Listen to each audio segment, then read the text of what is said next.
Tá, a morte é algo que existe, né? Bora lá, começando pelo começo. Quando paramos pra pensar sobre morte, tendemos a pensar apenas pelo lado ruim ou até mesmo pelo lado mais mórbido sobre esse tema. Porém, a morte não é simplesmente sobre perdas. E para falar mais sobre isso, vou utilizar com mais foco dois personagens em específico, Kindred, de League of Legends, e Morty, de Gato de Botas. E sem mais delongas, vamos ao conteúdo, certo? Normalmente, a primeira lição que aprendemos sobre morte nas mídias de entretenimento, seja em jogos, filmes, séries, tende a ser sobre aproveitar o tempo que você tem, ao invés de desejar mais tempo. Ou seja, a morte é posta como algo inevitável, o que é verdade, e que nós devemos, na verdade, aproveitar nosso tempo em vida, como se o tempo em si não tivesse importância. E sim, o que de fato importa é o que você faz com o tempo em que você tem. Conseguimos enxergar certas pessoas ao longo da história, como o imperador Qin Shi Huang, que desejava ser imortal e fez o impensável para alcançar seus objetivos, como por exemplo mandar destruir uma vila inteira por terem previsto a sua morte, ou até mesmo ter bebido uma matéria extremamente perigosa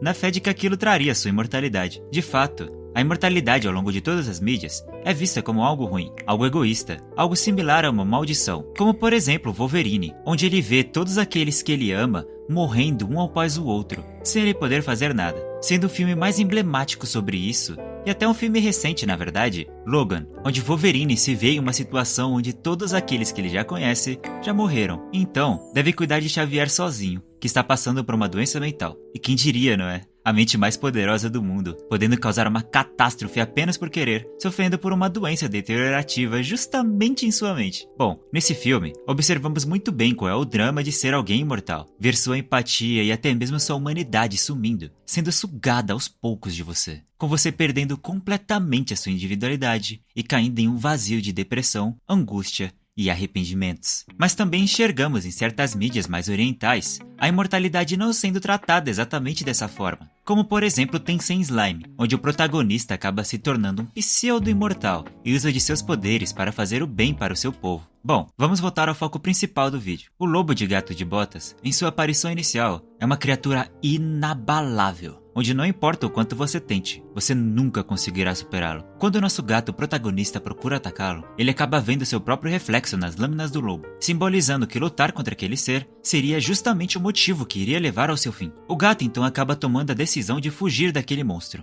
Mas é como dizem, você pode morrer tranquilo ou pode tentar fugir e acabar sendo destroçado pelas presas do lobo. O gato toma uma atitude mais covarde de todas, similar a diversas outras atitudes que ele tomou ao longo de sua vida. O gato sempre evitou arcar com responsabilidades e também viveu da forma mais perigosa possível, sempre arriscando sua vida sem se importar com as consequências, enxergando que suas 9 vidas eram infinitas, mas quando acaba caindo de frente com o inevitável, ele sente medo, ansiedade e terror pela primeira vez em suas vidas. Algo que aquele aventureiro só havia sentido antes no dia de seu casamento, que igualmente evitou, fugindo da responsabilidade de tomar decisões realmente relevantes em sua história. Ao final do filme, após o felino ter passado por uma longa jornada, tendo que enfrentar seus traumas do passado um após o outro e compreendendo que sua vida só teria valor caso ele se tornasse um, entre aspas, gato valoroso, ele decide enfrentar a morte de frente mais uma vez, dessa vez sem fugir ou hesitar. O lobo então acaba se vendo em uma situação onde dessa vez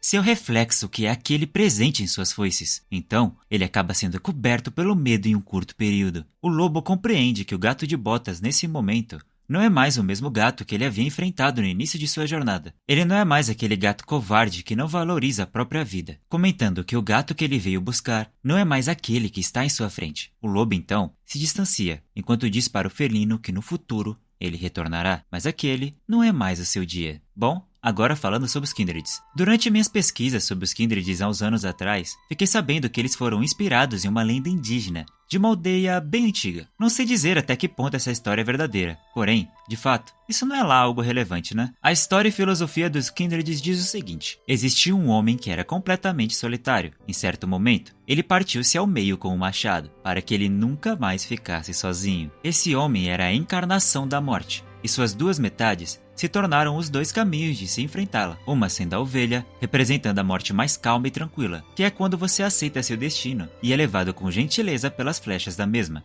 e a outra metade sendo o lobo, aquele que persegue e dilacera aqueles que fogem de seu destino inevitável. Bom, sobre essa história, são inevitáveis os paralelos com a vida real. Quem nunca teve um parente ou até mesmo conhecido que acabou enfrentando uma doença muito grave ou algo do tipo, e que todos já sabiam que não havia uma forma de melhora, não tinha para onde correr, e mesmo assim, manteram essa pessoa viva, fazendo ela passar dias, meses ou até anos em completo sofrimento por sua doença incurável, para simplesmente, no final das contas, ela alcançar o seu destino. Porém, antes de descansar, ser obrigada a passar pelo inferno, ainda dentro de nossa terra. Eu não sou a voz da moral e nem da razão para dizer quem está certo ou quem está errado nesses casos. Sei que cada pessoa é uma pessoa, e cada um tem seus sentimentos. Mas será que realmente vale a pena permanecer vivo, mesmo em completo sofrimento e sem nenhum pingo de esperança? Bom, essa aí eu vou deixar para vocês. Agora eu vou falar sobre algumas coisas um pouco mais sérias, então preste bem atenção antes de começar a digitar,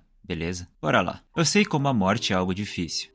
Ter alguém ou algo que você ama sumindo de sua vida de uma hora para outra é bem... Eu consegui entender como o sofrimento desse acontecimento é bem abismal, e como a sensação de impotência por não poder fazer nada é tão grande quanto. Mas devemos enxergar a morte não apenas como uma visão sentimentalista, muito menos como uma visão de apenas sentimentos ruins. Pense comigo, muitas pessoas morreram ao longo de toda a história do nosso planeta, tanto boas pessoas quanto pessoas ruins, inúmeras delas. E mesmo assim, temos um problema populacional muito grande. Existem pessoas demais no mundo. Claro que isso tudo pode ser consertado com avanços científicos, tecnológicos, agrícolas e etc. Não estou dizendo que não podemos resolver esses problemas. Porém, nos dias de hoje, caso ninguém tivesse morrido, nós não teríamos espaço algum aqui na Terra para receber mais ninguém. Além do seguinte fato, devemos enxergar nossa vida como uma missão. Nós fomos postos aqui por inúmeras outras pessoas antes de nós que nos deram essa oportunidade. Seus pais, seus avós, seus bisavós e assim seguindo até ao infinito.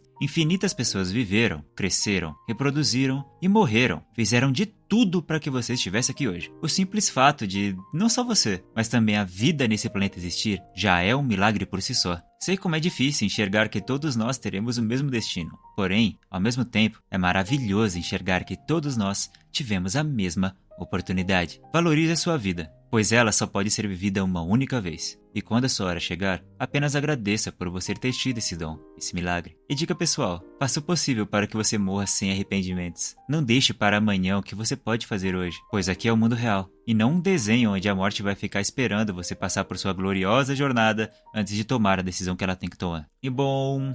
A frase, não é sobre o tempo que você tem, e sim o que você faz com seu tempo, é uma frase muito verídica quando paramos para pensar em certas situações em específico, como pessoas que vivem uma depressão profunda, ou pessoas que vivem em estado de escravidão, ou até pessoas que têm doenças incuráveis, e que têm que viver em um estado vegetativo ou em eterno sofrimento. Infelizmente, a vida não é justa. O mundo é um lugar cruel, e muitas vezes não temos escolhas sobre o que vamos fazer ou não com o nosso tempo. Porém, devemos aproveitar toda e qualquer oportunidade que cair em nossas mãos, para tornar as nossas vidas e as vidas dos outros ao nosso redor algo mais proveitoso, pois é como toda criança já escutou, pelo menos uma vez: faça pelos outros o que você quer que seja feito por você.